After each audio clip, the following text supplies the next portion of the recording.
Assalamualaikum. Waalaikumsalam warahmatullahi wabarakatuh. Saikiaman.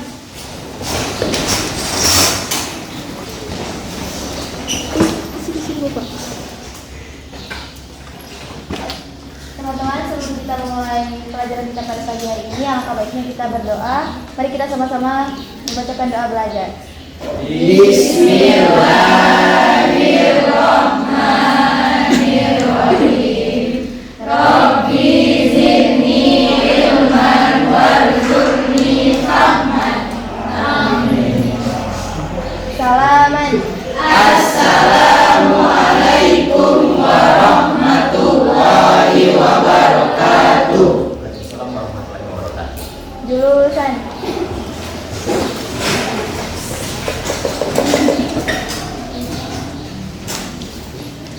Kalau kita mulai Bapak singkat dulu ya.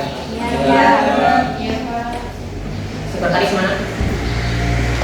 Yang kehadirannya siapa tadi?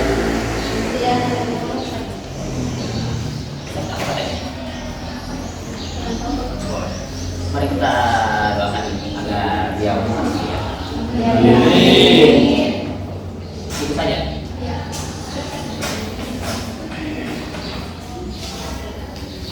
Semuanya siap belajar? Siap. Sekali lagi masih kurang semangat. Sekali bapak tanya. Semuanya siap belajar? Siap. Baik. Sebelum kita mulai pelajaran kali ini, mari kita mengingat dulu pelajaran yang sebelumnya sudah bapak ajarkan. Ali masih ingat nggak? Apa yang bapak ajarkan yang berapa minggu lalu tentang Al-Quran dan Hadis? Tidak ada. Tepat sekali. Kamu dan kamu juga.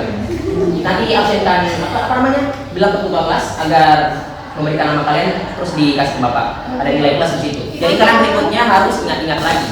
Kalau ketika bapak bertanya itu akan bapak ambil nilai ya.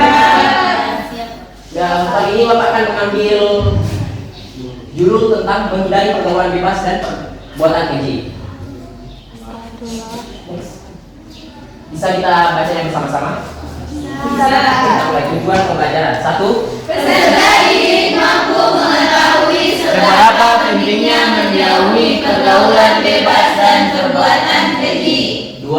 Peserta didik mampu mengetahui apa saja dampak yang diakibatkan oleh zina. 3. Peserta didik mampu memahami arti yang terkandung dalam Quran Surah Al-Isra ayat 32. Jadi baik, apa itu pergaulan bebas dan perbuatan keji? Yang pertama, pergaulan bebas dan perbuatan keji yaitu pergaulan bebas yang dimaksud pada bagian ini adalah pergaulan yang tidak dibatasi oleh aturan agama maupun susila. Salah satu dampak negatif dan pergaulan bebas adalah perilaku yang sangat dilarang oleh agama Islam, yaitu zina. Dan apakah zina itu? Secara bahasa, zina berasal dari kata zana jasmi yang artinya hubungan persetubuhan antara perempuan dengan laki-laki yang sudah malam atau balik tanpa akad nikah yang sah. Jadi zina adalah melakukan hubungan biologis yang layaknya suami istri di luar tali pernikahan yang sah menurut syariat Islam. Baik, berikut adalah dalil Al-Quran dari Quran surah Al-Isra ayat 32. Bismillahirrahmanirrahim. Wala taqrabu zina innahu kana fahishatan wa sa'a sabila. Surah Al-Fatihah. Artinya, dan janganlah kamu mendekati zina. Sesungguhnya zina itu adalah suatu perbuatan yang keji dan suatu jalan yang buruk. Kandungan yang terdapat pada ayat Al-Isra ayat 32, surah Al-Isra ayat 32 yaitu mengandung larangan mendekati zina serta penegasan bahwa zina merupakan sebuah perbuatan keji dan suatu jalan yang buruk. Allah Subhanahu wa taala secara tegas memberi predikat terhadap perbuatan zina melalui ayat tersebut sebagai perbuatan yang merendahkan harkat, martabat dan kehormatan manusia. Karena demikian bahayanya perbuatan zina sebagai langkah pencegahan, bahkan Allah Subhanahu wa taala jangankan manusia, bahkan Allah Subhanahu wa taala melarang perbuatan zina yang mendekati atau mengarah kepada zina. Itu adalah pembagian dari zina. Yang pertama, zina muhsan.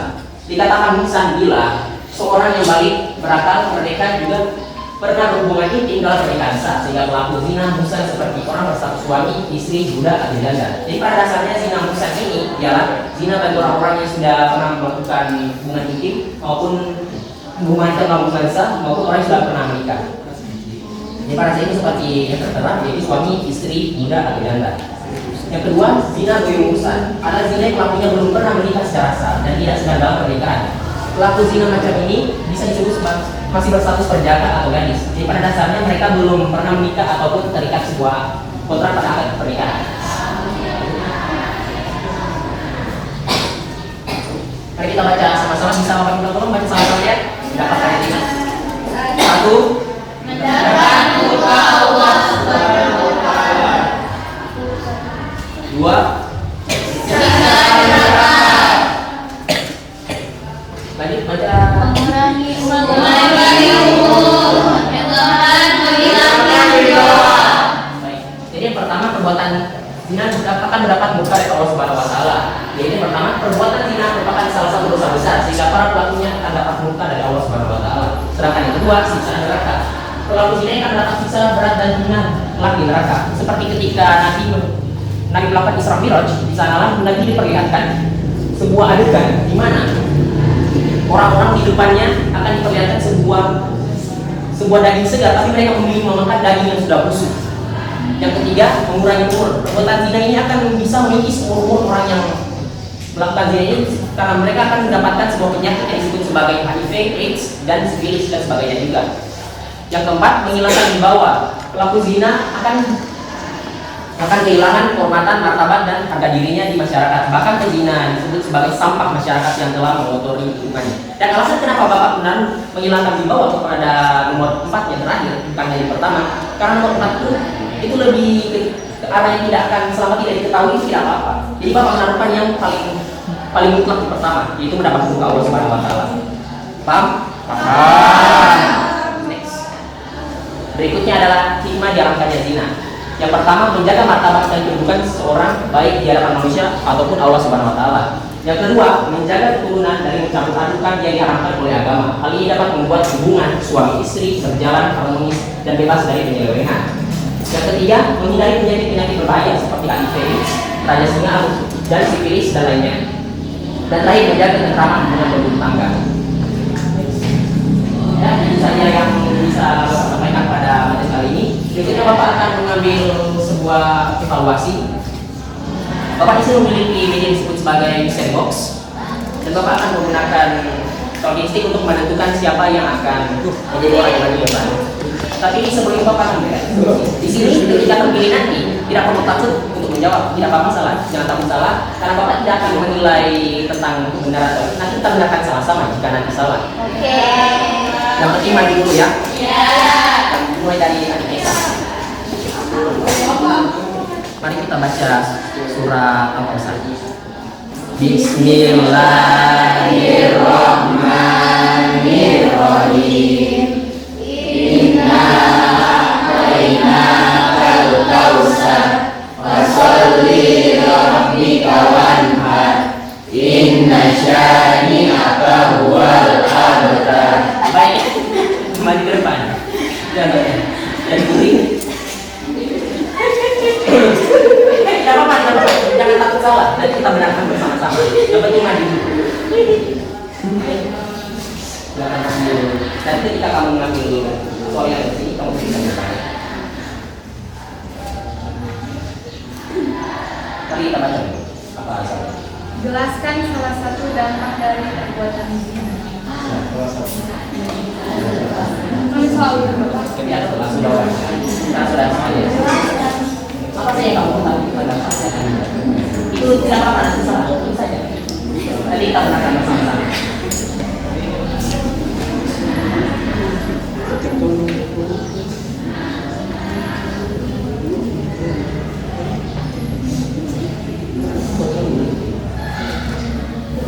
Baik. Mari kita berikan tepuk tangan aplaus pada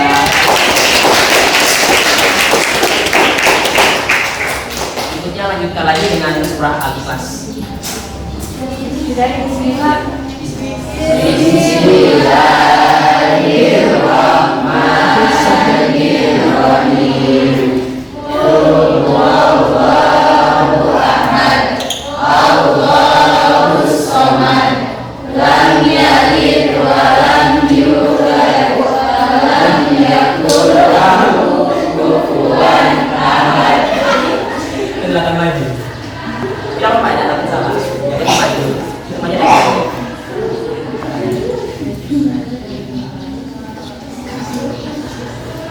Bacakan agar teman-teman bisa menilainya.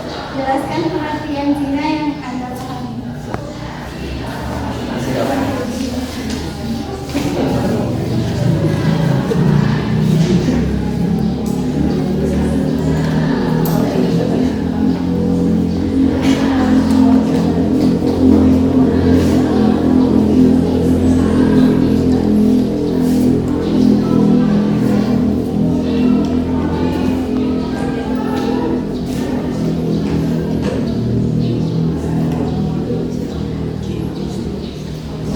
Makasih dari Fatma. Tepuk tangan dulu untuk Fatma.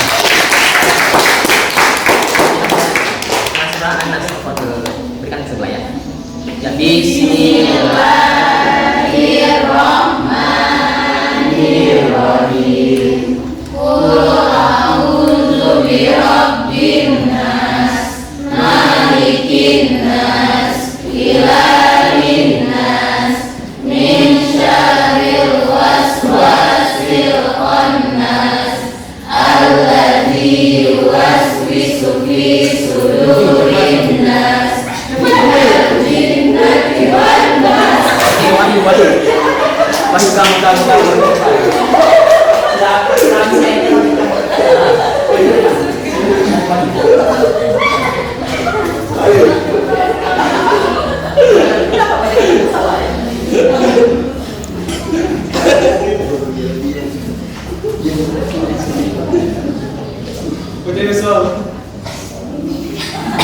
Jelaskan perbedaan zina muhsan dan zina ghairu muhsan.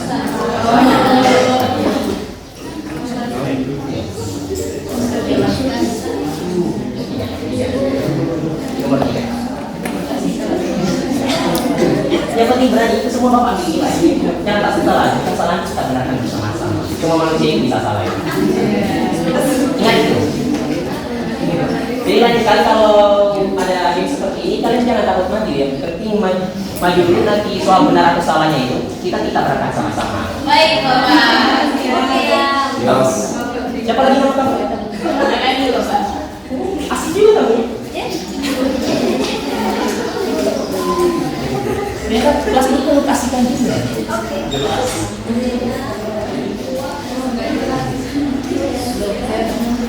Jadi di belakang tolong perhatikan teman kalian sedang berusaha.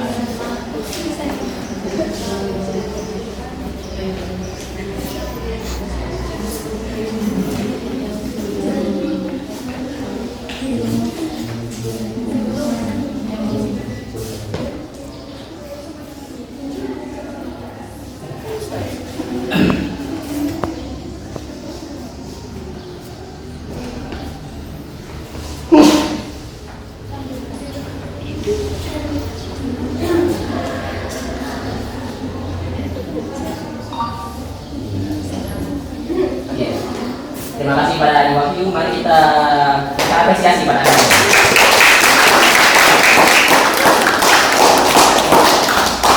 Dan hari ini Bapak akan mereview jawaban dari teman-teman kalian. Yang pertama, apa salah satu dampak dari perbuatan zina? Yaitu kehidupan tidak akan berkah. Ya, tepat sekali. Karena pada dasarnya orang-orang yang melakukan perbuatan zina ini nanti akan dilaknat oleh Allah Subhanahu Wa Taala dan akan mendapat siksaan di neraka nanti. Jadi hati-hati ya, jangan coba-coba. Yang kedua, perbuatan yang kedua yaitu jelaskan pengertian zina yang Anda ketahui. Jawabannya perbuatan keji yang dibenci Allah. Tepat sekali. Pada dasarnya ini sudah dijelaskan pada Quran surah Al-Isra ayat 32, yaitu di mana perbuatan zina itu bahkan saking kejinya perbuatan zina itu sendiri, bahkan Allah mengambil sebuah jalan di mana jalan kita untuk melarang ataupun mencegah agar orang-orang mendekati. Jangankan mencoba mendekati saja, Allah sudah sangat melarang itu sendiri. Yang ketiga, zina muhsan. Baik, yang ketiga soalnya yaitu apa perbedaan antara zina muhsan dan zina ghairu muhsan? Zina muhsan adalah zina buat orang yang sudah menikah, tepat? Dan kedua, zina ghairu muhsan adalah zina buat orang yang belum menikah. Nah, tapi kali ini kita akan melengkapi karena di bagian ketiga ini agak kurang. Terus sudah dan yang sudah atau sudah. Ya, sudah nanti.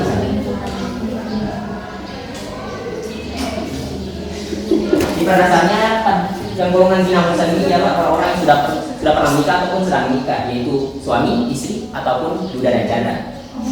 Dan jawaban yang ini zina goy muhsan adalah zina buat orang yang belum menikah, ini tepat sekali. Jadi pada dasarnya zina goy muhsan ini ialah zina di mana orang-orangnya itu masih terbilang perjaka ataupun perawan. Itu saja yang bisa Bapak sampaikan pada pertemuan kita hari ini. Semoga minggu depan kalian lebih semangat belajar. Mari kita tutup dengan membacakan doa kafaratul majelis.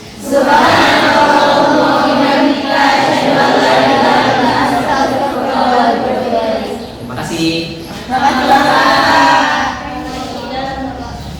Ya, kalian juga. Bapak pergi dulu ya. Assalamualaikum.